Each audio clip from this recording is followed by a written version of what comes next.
This is Beyond a Reasonable Doubt with your hosts, Mark Garrigus and Gary Smith.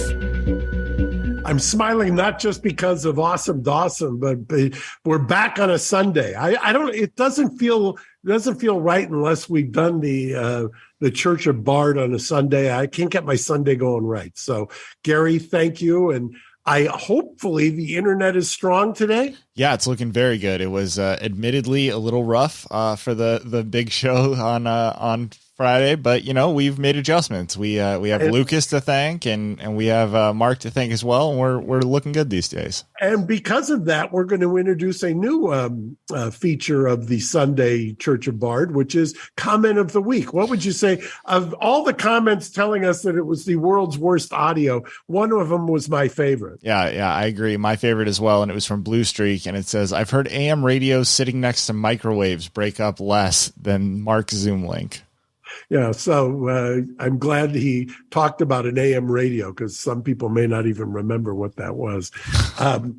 We talked on Friday on the Big Show about the Sheila Kuehl search warrant and the homework I had given you, Gary, which some people had actually done it, tweeted at us, that it was somewhat, I thought, legally irresponsible for people to have just said, kind of been dismissive of this without reading it. And you did it. You did the homework. Yeah, absolutely. And it wasn't hard. It was, it's a long search warrant. It's 30 or 40 pages, something like that. But, if you read it, you're vastly more informed than any reporting I've seen on it. I've read a lot of articles, but reading the actual, warrant itself is easily the most informed you can be. And by the way, do you have some of those headlines? Because if you take a look at some of those headlines, and if you were to be a person who was commenting on this and just read the headlines or kind of skimmed the article itself, I think you would be greatly disserved by the reporting on this. Because when you go into, and mind you, this is not the normal process where you have an affidavit to look at normally, or one that's not highly redacted, a la the Mar-a-Lago affidavit, which was virtually impossible to tell. But that didn't stop people from speculating wildly as to what it was. Here you've got one that actually lists all of the, in great detail, what the issues were. Yeah, not only what the issues were, but what the possible other solutions could be. And it makes headlines like this, and there's an editorial in the LA Times that says Alex Villanueva, LA's loosest cannon and pettiest cop. Okay. Right. Yeah. And by the way, why is it that I understand that Sheila Kuehl tends to have the same ideology, if you will, or ideological slant as the LA Times wants to have. And that's something that you have to look through the prism of. But I guarantee you that the commentary and the editorializing, those people, you could clearly, I would have anybody who's written on this or editorialized on this come on here and let's have a discussion, because you're not reporting. You clearly are not reporting or have not read what is on there. Now, I understand you can dismiss, and this is part of what we were doing on Friday. You can say Eileen Cannon, the judge in the Mar-a-Lago case, Trump appointed, and then dismiss it. Well, let's take that, for example, because since Friday, what's happened is Friday after we did our show, the Department of Justice asked for, in a 30 or 40 some odd page filing, I think I sent you the conclusion, Gary. Do you have it? Yes, I do. Hold on one second here. They asked the 11th Circuit Court of Appeals, which is the circuit court above the district court. No, that's what the circuit court did. The government is the one before that I just sent you. Here you go. Here's their conclusion. The district court's order should be stayed to the extent it enjoins the further review and use for criminal investigative purposes of the seized records bearing classification markings, and requires the government to disclose those records for a special master review process. So understand what has happened here. For all of the legal analysts who have been lambasting this district court judge. The Department of Justice only asked for a partial stay. They didn't ask to stay her entire order. They didn't get on their high horse like some of these commentators and say, this is the most ridiculous order I've ever seen. No, they asked for a very specific stay. And the 11th Circuit, did they issue the immediate stay? They did not. Look what they did.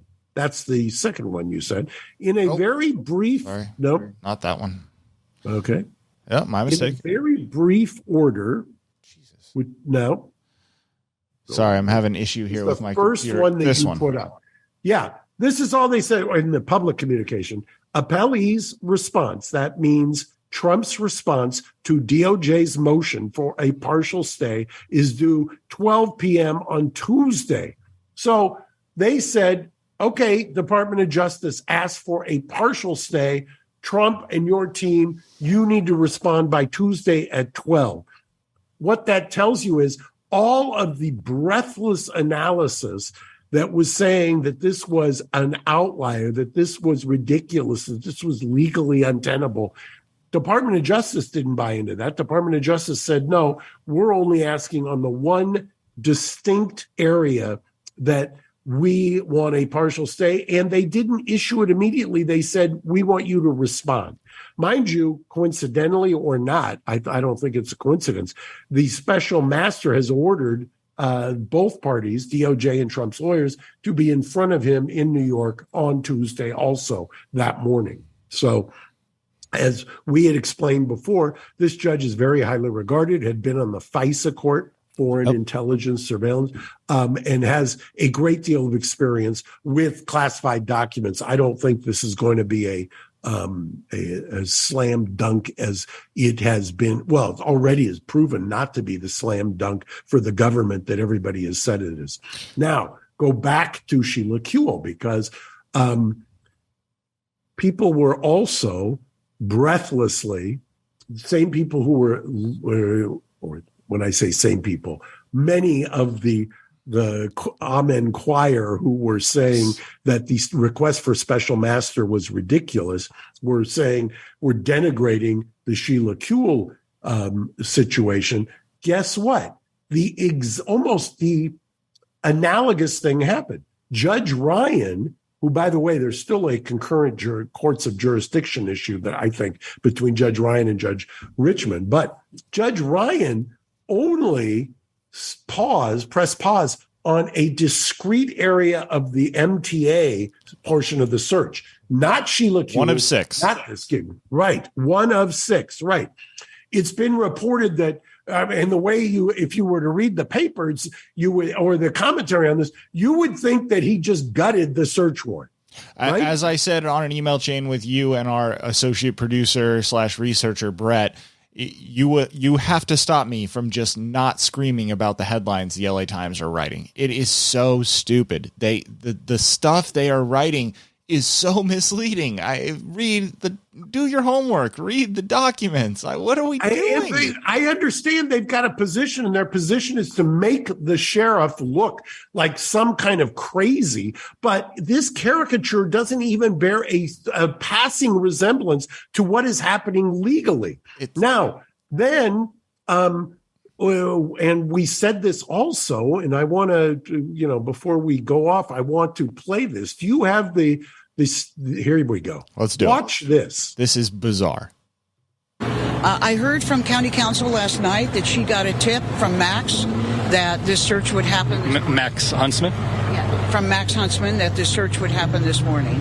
But I had gotten a call from the LA Times last week with the same information, and it never happened, so I thought it was just bogus. Where do I start with that? Let's start with breaking that down. Max Huntsman is an LA County official. So what she is saying, the office of, and I know Max, I've known him for 20 years, and there's a whole nother story I can tell you about Max Huntsman, but let's just leave it at this. Max Huntsman was in the public integrity unit of the LA County DA's office. He then left to become the head Office of Inspector General for Oversight. right? Okay, so he's the person who's supposed to be policing the county officials, and here is a county supervisor, an elected county supervisor, admitting to a news agency that she was advised of a criminal search warrant that might be served by the county council, which is the lawyer for the county, which, by the way, also is the lawyer for the sheriff, the county sheriff, and the person who is oversight of the sheriff, and the person who reports to the county board of supervisors. Matt Sussman tipped off county council to tip her off. It boggles the mind. It really does. Like I have a hard time understanding it. And for those who haven't heard, this led the thuggish Sheriff Villanueva to ask the state's attorney general to open an investigation into this because it is clearly a crime. And by the way, LA Times, please explain to me what newsworthy, other than you trying to create something, what newsworthy public policy protection are you advocating when you're tipping off the subject of a search warrant? Well, That's what she said. While we're at it, let's check the other LA Times headline from this week, which says our vindictive sheriff turns the crazy up to 11. Okay. Really? How about our local paper of record is tipping off subjects of a search warrant, which last time I looked is a crime. You do not get source protection.